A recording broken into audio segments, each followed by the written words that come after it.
오늘 우리에게 주신 하나님의 말씀은 누가복음 8장 22절에서 25절 말씀입니다. 찾으신 후 저와 여러분이 한 절씩 교독하신 후 마지막 절은 다 함께 합독하시겠습니다. 누가복음 8장 22절에서 25절입니다. 제가 가진 성경으로는 신약 103쪽이 되겠습니다.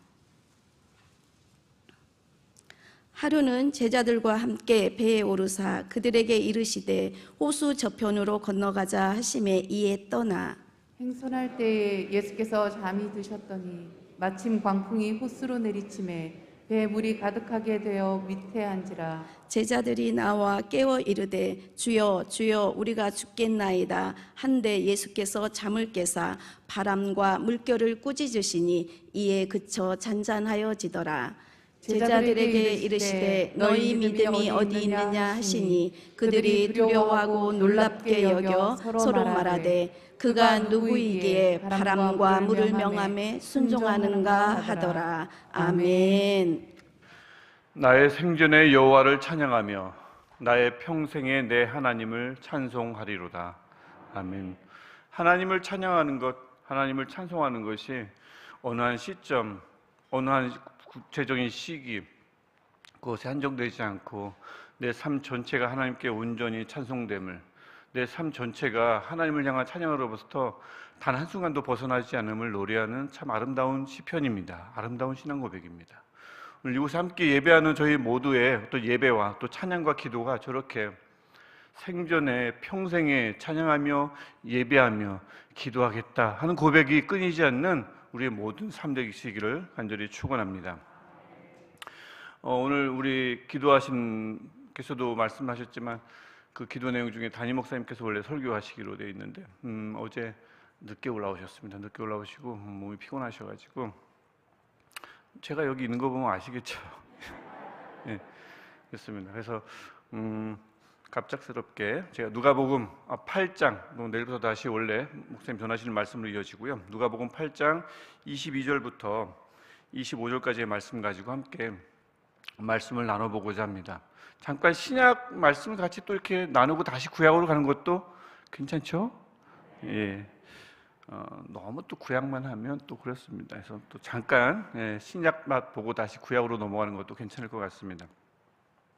오늘 말씀은 사실 이 본문 자체는 굉장히 유명한 말씀이에요. 여러 복음서가 여기만 나오는 게 아니고 마태복음에도 나오고 마가복음에도 나오는 또 요한복음에도 나오는 유명한 말씀입니다. 그러니까 보통 복음서 4군데에 동일한 내용이 쭉 나오는 게 생각 같아서 많을 것 같지만 그렇지 않습니다. 오병이어 사건이나 요 바다를 걸은 사건이나 이후에는 거의 없고 그 다음에 이제 예수님의 죽음, 부활 이 사건이 4개의 복음서에 동일하게 나오지 나머지는 엇갈리거나 몇 개의 복음서만 나오거나 공간복음에만 나오거나 요한복음에만 나오거나 이러는데 오늘 이 본문은 4개의 복음서에 다 나오는 내용입니다. 그러다 보니 아무래도 성경을 좀 읽는 분들은 잘 알고 계신 본문일 수도 있는데 가만히 보면 또 너무 잘 알고 있는 본문이다 싶어서 그냥 그렇겠지, 그런 본문이겠지 하다 보면 또 놓치기 쉬운 본문이 우리가 잘 알고 있는 본문이기도 합니다. 오늘 본문도 어찌 보면 그런 본문에 속한다고 할 수가 있는데 이 본문의 배경은 그렇죠. 제자들이 배를 타고 호수를 건너갑니다. 건너가는데 그 배에는 누가 계시죠? 예수님이 계시죠. 요한복음 6장과는 물론 조금은 다릅니다. 요한복음 6장에는 예수님이 바다 위를 걸어오시는 장면인데 여기서는 그 배에 제자들과 예수님이 같이 계십니다. 근데 그 예수님도 계시고 제자들도 계시고, 즉 예수님을 신앙하는, 예수님을 신앙 고백하고 예수님을 죽기까지 따르겠다고 작정했던 사람들이 한 배에 같이 올라 있는데 그 배에 무엇이 불어닥치는가라는 게 이제 22절에서 가만히 22절, 23절을 보면 알 수가 있는 거죠. 무엇이 닥칩니까? 그 배에? 풍랑이 닥칩니다. 광풍이 일었다. 23절을 우리 함께 잠깐 보시면 행선할 때 예수께서 잠이 드셨으니 마침 광풍이 호수로 내리치매라고 되어 있습니다. 그리고는 배에 물이 가득해지고 위태한지라. 뭐냐 심각하게 이제 해석하는 분들은 저 배에 물이 가득하게 됐다. 물이라는 것은 보통 무질서를 상징하니까 배 자체가 완전히 무질서에 빠졌다. 라고까지 뭐 해석하기도 하는데 좀 지나친 해석이기도 하지만 상황상 그리 뭐 얼토당치하는 해석은 아니라고 생각합니다. 예수님이 계시고 제자들이 있는 그 배에 광풍이 불어닥쳤고 굉장히 큰 위험에 빠졌습니다. 이 본문은 그래서 보통 많은 분들에게, 읽는 분들에게 이런 메시지를 주죠. 예수님이 계시는 배에 광풍이 일어날 수 있다면, 예수님이 계신 배가 물에 잠길 수 있다면, 위험에 빠질 수 있다면 대체 그 위험이나 광풍이나 어려움에 빠지지 않는 사람이 누가 있겠는가? 이런 메시지를 간접적으로 우리에게 시사합니다. 예수님이 계신 곳이 물에 잠길 수 있다면, 예수님마저도 광풍이 공격을 한다면 대체 광풍이, 위험이 공격하지 못할 대상이 누가 있겠습니까? 이 본문은 이제 그런 메시지를 살짝 우리에게 던져주죠. 가만히 생각해보면 또 그게 맞습니다. 살아오셨지 않습니까? 오랫동안 지금까지 쭉 걸어오시다 보니 나는 신앙을 단 한 번도 잃은 적이 없는데, 하나님을 향한 믿음을 단 한 번도 내려놓은 적이 없는데도 이상하게 내 삶을 가만히 보면 어느 한때는 광풍이 몰아쳤고 어느 한때는 푹 잠겼고요. 그래서 누가 보더라도 내 삶이 위험에 크게 빠져 있었음을 가만히 보면 떠오르게 되죠. 그렇습니다. 믿음이라는 것이 있느냐 없느냐에 따라 광풍이 일어나기도 하고 일어나지 않기도 하는 그런 문제가 아니라, 믿음의 유무와 상관없이 광풍은, 예수님께도 몰아닥친 광풍은 믿음이 있는 자들에게도, 그리스도인들에게도 동일하게 몰아칠 수 있음을 오늘 본문은 보여줍니다. 그런데 문제는 무엇입니까? 그 배에 광풍이 몰아쳤는데 예수님은 뭘 하고 계신다고 하죠? 예수님이 주무십니다. 엎친 데 덮친 격인 거죠. 어려움이 생겼어요. 믿음 있는 사람들은 주 앞에 엎드리죠. 주님 도와주옵소서. 누구나 하는 너무나 자연스러운 고백 아니겠습니까? 어려움이 닥쳤으면 많은 사람들은 자신이 지금까지 믿었던 수단, 믿어왔던 경험, 믿어왔던 사람들에게 의지하지만, 주를 믿는 자들은 어려움에 빠졌을 때 당연히 주 앞에 엎드리죠. 그런데 어떤 경험을 하게 되냐면 오늘 본문처럼 주무시는 것만 같아요. 아무리 고백을 해도 상황은 바뀌지 않습니다. 아무리 기도해도, 내가 동일한 기도를 한 달, 1년 넘게 하는데도 어떨 때는 그 기도 제목이 바뀌지 않는 경우가 있죠. 왜 안 바뀝니까? 응답이 없으니까 안 바뀌죠. 상황이 안 바뀌니까 기도 제목도 바뀌지 않습니다. 마치 하나님이 침묵하시는 것만 같고, 마치 하나님이 주무시는 것만 같고, 분명히 성경에서는 그분은 주무시지도 졸지도 아니하신다고 말씀하셨는데도 불구하고 현실은 그렇지가 않단 말이죠.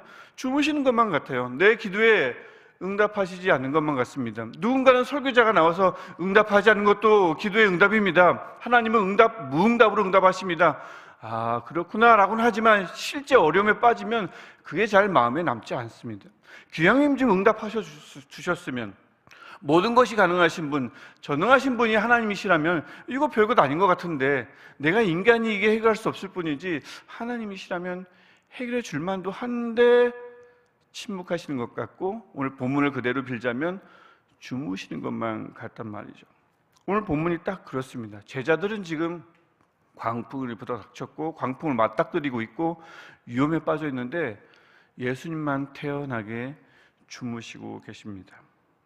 마치 제자들의 삶에, 제자들의 형편에 별 관심이 없는 것처럼 그 상황이 지금 전개되고 있는 거죠. 그래서 제자들은 예수님이 어디 멀리 계신 것도 아니고 바로 곁에 계신데, 주무시긴 하지만 말이죠, 바로 같은 배를 타고 있고 바로 곁에 계신데도 24절에서 어떻게 고백합니까? 주여 주여 우리가 죽겠나이다. 죽을 맛입니다. 살아가기가 너무 어렵습니다. 이러다 죽겠습니다. 인간이 여러 가지 공포를 느끼지만 죽음의 공포가 여전히 헤어나기 어려운 공포 중에 하나죠. 예수 그리스도를 믿는 사람들만이 나중에 부활의 소망을 가지고 죽음을 이겨내지만, 그 죽음을 이겨내기 직전까지는 죽음이라는 것은 늘 공포로 다가옵니다. 이러다 내가 죽겠다. 이럴 때 얼마나 큰 공포와 두려움이 찾아옵니까? 제자들이 바로 예수님이 같은 배에 타고 있고 내 곁에 계신데 죽을 것만 같았습니다. 그때 우리가 잘 아는 대로 24절에서 예수께서 깨셔요. 일찍 깨시면 되는데 그때 딱 깨시고는 바람과 물결을 꾸짖고 결국 잔잔케 하시죠. 그래서 이 본문은 보통 이런 본문으로 잘 쓰입니다. 예수님이 누구신가? 예수님은 창조주시다.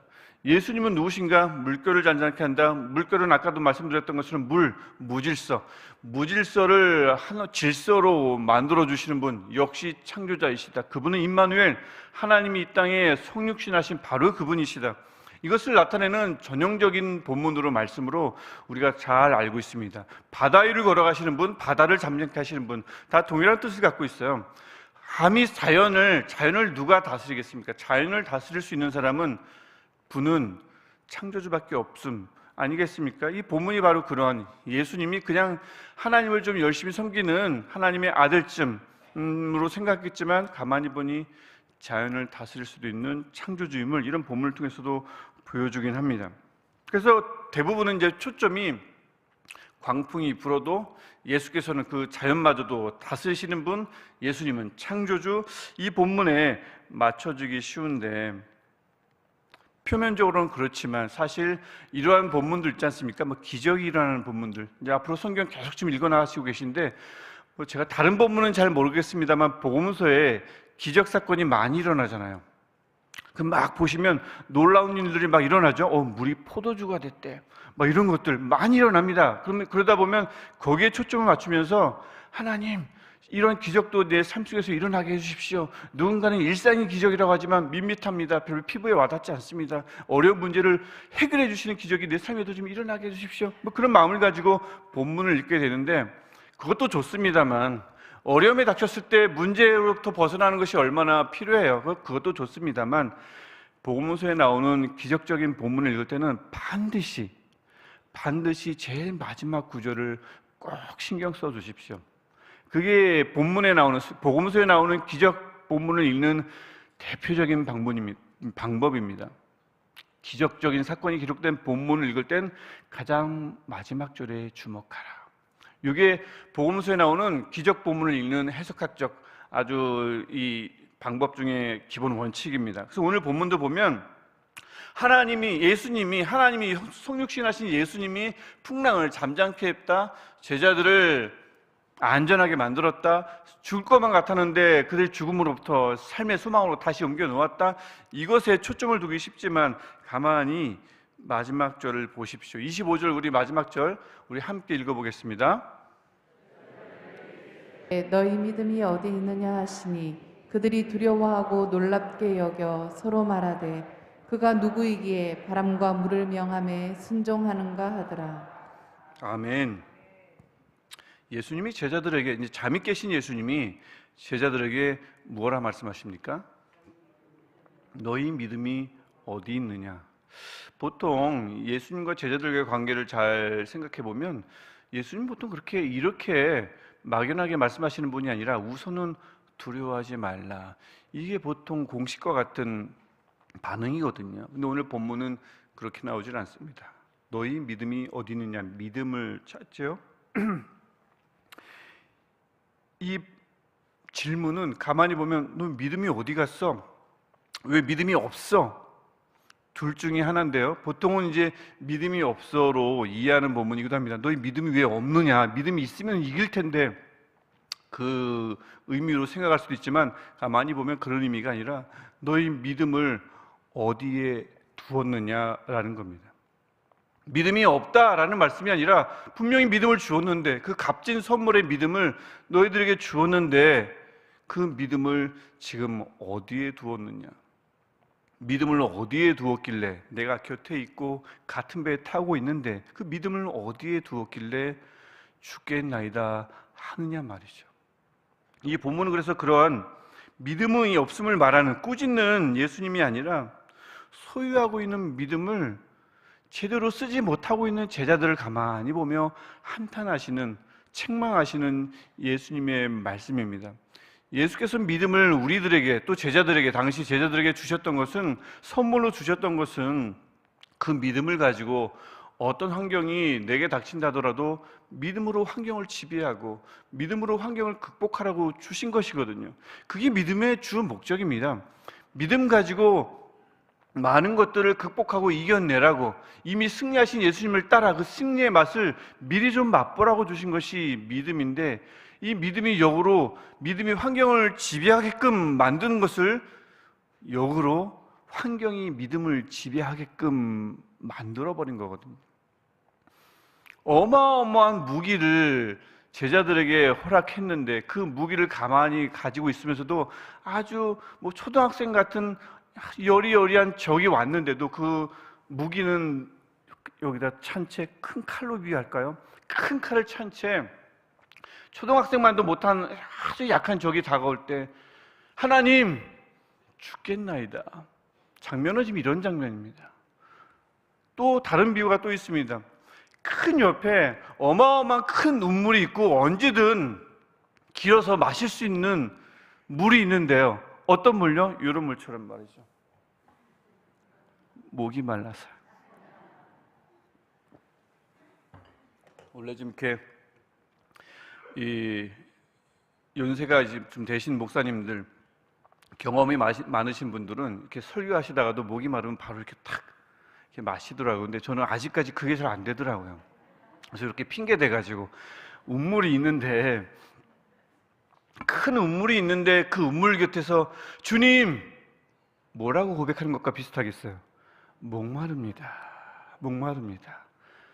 옆에 저렇게 큰 운물에 저 맑은 샘물이 계속해서 콜콜콜 솟아나고 있는데도 불구하고 하나님의 백성들이, 주님의 제자들이 목마르다 하는 것과 똑같은 상황이 지금 오늘 본문에 나오는 상황입니다. 믿음이 어디 있느냐? 내가 그 준 믿음, 그 큰 믿음, 어마어마한 믿음, 겨자씨만 해도 산을 옮길 수 있는 그 믿음, 그 어디다 두고 지금 죽겠냐고 하냔 말이죠. 이 본문이 바로 그것을 우리에게 보여주고 있습니다. 믿음이 환경을 이깁니다. 환경은 절대 믿음을 이길 수 없습니다. 내가 이를 악물어서가 아니라, 내 두 주먹을 불끈 쥐어서가 아니라, 나는 원래 강단이어서 아니라, 내 결심이 늘 강해서가 아니라 하나님이 만들어 놓으신 공식이에요. 믿음은 환경을 반드시 이길 수밖에 없도록 만들어 놓으신 줄 믿습니다. 이 예수를 믿는 제자들이 그래서 무엇을 깨달았겠습니까? 내 믿음을 살폈겠죠. 그렇지, 이 믿음, 내가 뭔가 하나님을 깨닫고 예수님에 대한 것들을 뭔가 많이 공부해가지고 내 힘으로, 내 지혜로, 내 지식으로 예수님을 따라가는 줄 알았지만 가만히 보니 하나님이, 예수님이 주신 믿음이 내 안에 잘 자리하고 있는데 어느 순간 풍랑을 보거나 어느 순간 시간이 지나가거나 하면서 믿음을 어디에 두었더라 착각하거나 잃어버린 경우에 해당되는 겁니다. 예수 믿는 제자가 말이죠. 이 본문이 그렇다면 예수님이 곁에 계신 상황에서의 제자들이 이런 고백을 할 수밖에 없다면 어쩌면 지금 우리 예수 그리스도인들도, 어쩌면 지금 하나님을 믿는 모든 교회들도 하나님이 바로 그 안에 계시지만, 예수님께서 주신 복음이 우리 안에 있지만, 우리가 말씀과 기도의 두 기둥을 붙잡고 잘 걸어가는 중에도 어느 날 불현듯 경험하지도 못한 광풍, 예측하지 못한 여러 가지 위험에 맞닥뜨리면 갑자기 당황해서 내가 늘 잘 썼던 무기, 내가 늘 차고 있었던 그 믿음이라는 큰 무기를 내가 얼른 찾지 못하고 믿음이 어디 있는지 알지 못한 채 주에게, 하나님께 부르짖을 수도 있음을 오늘 본문은 보여줍니다. 옛날에는 예수님이 나와 함께 하시면 난 어디든 갈 수 있어. 하나님이 나와 동행하시면 내 발걸음은 늘 가벼울 거야. 어느 길을 걸어가더라도 빛이 되신 하나님이 내 발에 빛을 비추셔서 내 발걸음은 늘 가볍겠지라고 생각하다가 오늘과 같은 광풍, 생각지도 못한 어려움에 부딪히면 이러한 고백을 할 수 있음을 본문이 보여주죠. 예측하지 못한 어려움. 그러다 보면 똑같은 질문을 나중에 듣게 될 수 있는 거죠. 너희 믿음이 어디 있느냐? 운물 바로 옆에 있는데 왜 목말라 하는가? 큰 무기 허락했는데 그 무기는 어디다 치워버리고 나약한 그리스도인으로 살아가며 그 삶을, 생명을, 하나님이 주신 그 귀한 생명을 왜 잃어버리려 하는가? 본문은 우리에게 그렇게 이야기하고 있습니다. 저는 오늘 간절히 원하기는 이곳이 바로 이 예배하는 이 장이, 그리고 여러분 돌아가시면 그 삶의 현장이 가정이요, 직장이요, 예수님이 함께 탄 배가 되기를 소원합니다. 어느 곳을 가더라도 그것은 예수님이 계심으로 그곳은 곧 예수님이 함께 하시는 배인 줄 믿습니다. 그곳이라 하더라도, 예수님이 함께 계신 가정이라 하더라도, 직장이라 하더라도, 때로는 길거리라 하더라도 광풍은 몰아닥칩니다. 삶은 고단할 수 있습니다. 예기치 못한 여러 가지 어려움을 맞닥뜨리고 갑자기 당황할 수 있습니다. 특히 쉽게 당황하는 분들은 그 당황이 쉽게 찾아오기도 하죠. 저도 좀 당황을 좀 아주 쉽게 하는 편인데, 생각 같아서 보기에는 굉장히 늘 여유만만하고 당황하지 않고 어떤 상황이 닥치더라도 조연하게 대처할 것만 같죠? 그렇게 생겼지만 사실은 그렇지 않습니다. 제가 굉장히 당황을 많이 하고 아주 큰 어려움에 닥쳤을 때만, 그때만 당황을 안 하더라고요. 정말 큰 어려움. 제가 지금까지 개인적인 경험 중에 엄청나게 당황을 했어야 되는데 하나도 당황스럽지 않았던 경험이 딱 한 번 있습니다.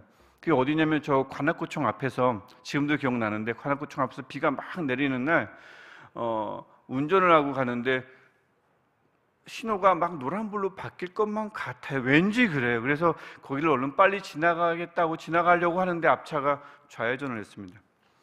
좌회전을 하는데 저는 지나가고 있고 그 차는 좌회전을 하면서 이렇게 부딪히는 거예요. 이렇게 부딪히는데 그럼 당황하잖아요. 막 핸들을 막 꺾어야 되고 브레이크를 밟아야 되고 굉장히 짧은 찰나일 것 같은데 제가 갑자기 그 시간이요, 막 한 2, 3분처럼 긴 거예요. 이렇게 부딪히면 나는 머리를 부딪힐 거고, 머리를 부딪히지 않으려면 나는 어떻게 해야 하는가? 내가 만약 부딪혔을 때 전화는 누구에게 해야 되지? 그 많은 생각을 그 짧은 순간에 막 하게 되면서 일단은 저 차가 굉장히 빨리 오니까 내가 브레이크를 밟으면서 왼쪽으로 틀어야겠다. 왼쪽으로 틀다가 미끄러지면, 제가 좀 운전을 좋아하거든요. 미끄러지는 방향으로 핸들을 돌려야 한다. 제가 지금도 그 기억이 나요. 그 짧은 순간에 그 여러 가지 것들을 생각하면서 그래서 피했어요. 피했으니까 이 자리에 있죠. 엄청나게 빨리 달려갔거든요. 관악구청 그 사거리 앞에서, 봉천 사거리에서 서울대로 넘어가는 그 방향이었습니다. 사고 났으면 큰일 났죠. 그 교회차였고 서행을 했어야 되는데 제가 그때 젊을 때라 그랬습니다. 그렇게 아주 어려운 장면에서는 제가 굉장히 초연한데 평상시 굉장히 제가 당황합니다. 사실 지금 이 자리도 제가 초연한 자리일까요? 당황스러운 자리일까요? 그렇죠. 당황스럽습니다. 지금은 조금 이제 안정이 됐습니다만 제가 그래요. 저만 그러겠습니까? 평소에 당황하지 않던 분들도 어려움에, 특별히 예기치 못한 어려움에 부딪히면 얼마나 당황스러운지요. 예수님이 함께 계신데, 난 늘 예수님과 함께 동행하는 사람인데 왜 이런 일이 닥칠까? 아무것도 아니에요. 누가복음 8장에 닥친다고 이야기합니다. 광풍은 불어닥치며 삶은 위태할 수 있으며 죽겠나이다라는 고백이 제자들의 입술에서만 나오는 것이 아니고 내 입술에서 오는 생각 나올 수 있음을 오늘 본문은 보여줍니다. 하지만 중요한 것은 일단 이겁니다. 예수님은 이 배에 같이 계신다. 이겁니다. 예수님은 이 공간에, 예수님은 내 가정에, 예수님은 내 직장의 그 공간에 같이 계신다. 이게 일단 전제되어야 합니다. 예수님이 안 계셔서 내가 지금 불안한 것이 아니라, 이 어려움에 부딪힌 것이 아니라 예수님이 계시지만 부딪혔다. 이것만큼은 타협해서는 안 됩니다. 예수님은 함께 계십니다.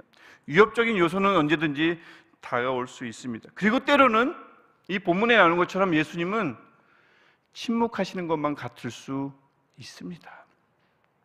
예수님이 주무시는 것만 같을 수 있습니다.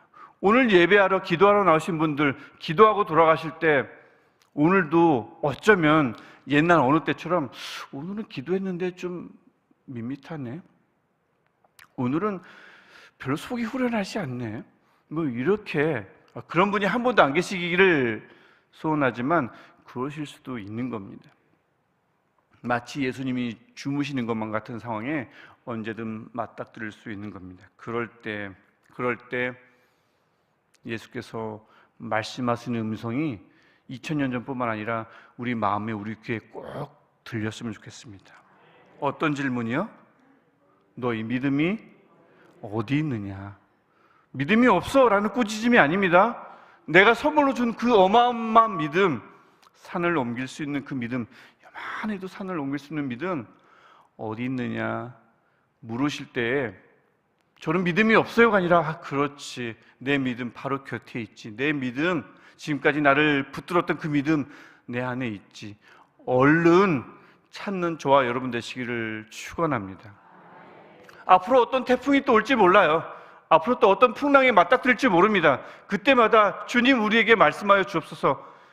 꾸짖지 마시고 믿음이 없는지, 믿음이 어디 있는지 얼른 우리를 일깨워 주옵소서. 그럴 때 얼른 내 믿음을 되찾고 그 아무것도 아닌 풍랑을, 아무것도 아닌 그 어려움을 넉넉히 이기고 나아가겠습니다. 오늘 본문에 나오는 이 배가 결국 목적지에 도착했던 것처럼 그 믿음 찾고 하나님이 아들 예수님이 그 풍랑을 잠략케 하셨을 때 예수님과 같이 타신 배가, 그 탄 배가 결국 목적지에 이른 것처럼 우리의 믿음이 잠깐 어디에 둔 것처럼 사라지는 것 같고 하나님은 침묵하는 것 같고 태풍은 너무나 커 보이는 것 같을 때라도 예수께서 우리에게 말씀하신 그 말씀이 내 귀에 들릴 때에 결국 예수님과 함께 타신 배, 예수님과 함께 탄 내 삶, 예수님과 함께 탄 그 가정은 결국 목적지로, 하나님이 원하시는 그 목적지에 이룰 줄 믿습니다. 오늘도 우리가 그 믿음으로 그렇게 오늘 하루 우리에게 주어진 하루를 넉넉히 이기는 저와 여러분 되시기를 축원합니다. 오늘 하루도 목적지를 향해 순항하는 우리의 삶, 목적지를 향해 순항하는 우리의 직장, 목적지를 향해 순항하는 우리의 구역, 교구, 교회 되시기를 간절히 축원합니다. 우리 같이 기도할 텐데요, 손을 들고 기도할 텐데, 주님, 우리가 있는 곳 어느 곳이든 예수님 함께 타 주시옵소서. 이 믿음, 다른 믿음은 모르더라도 이 믿음은 변치 않게 하옵소서. 주님, 오늘도 함께 계시니 내가 때로는 약해서 어려울 때마다, 내가 때로는 약해서 두려울 때마다 주님 내 믿음을 찾아 주시옵소서.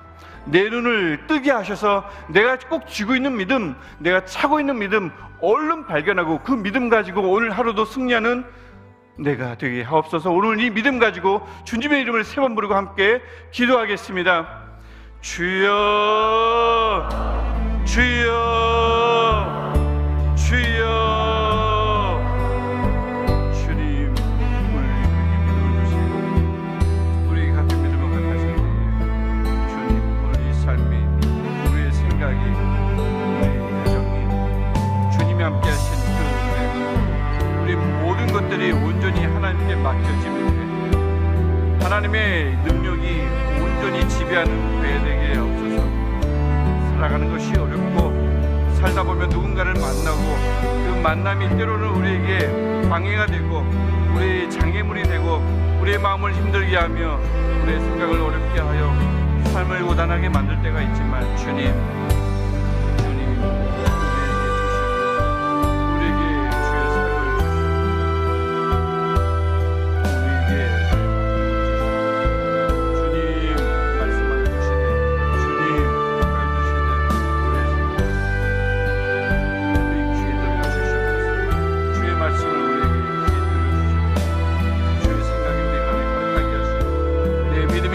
말씀하실 때에 우리 마음이 띄어지게 하시고 내 잠자던 영혼이 깨어지게 하시고 눈을 떴지만 눈이 감긴 채 살아가는 나의 영혼의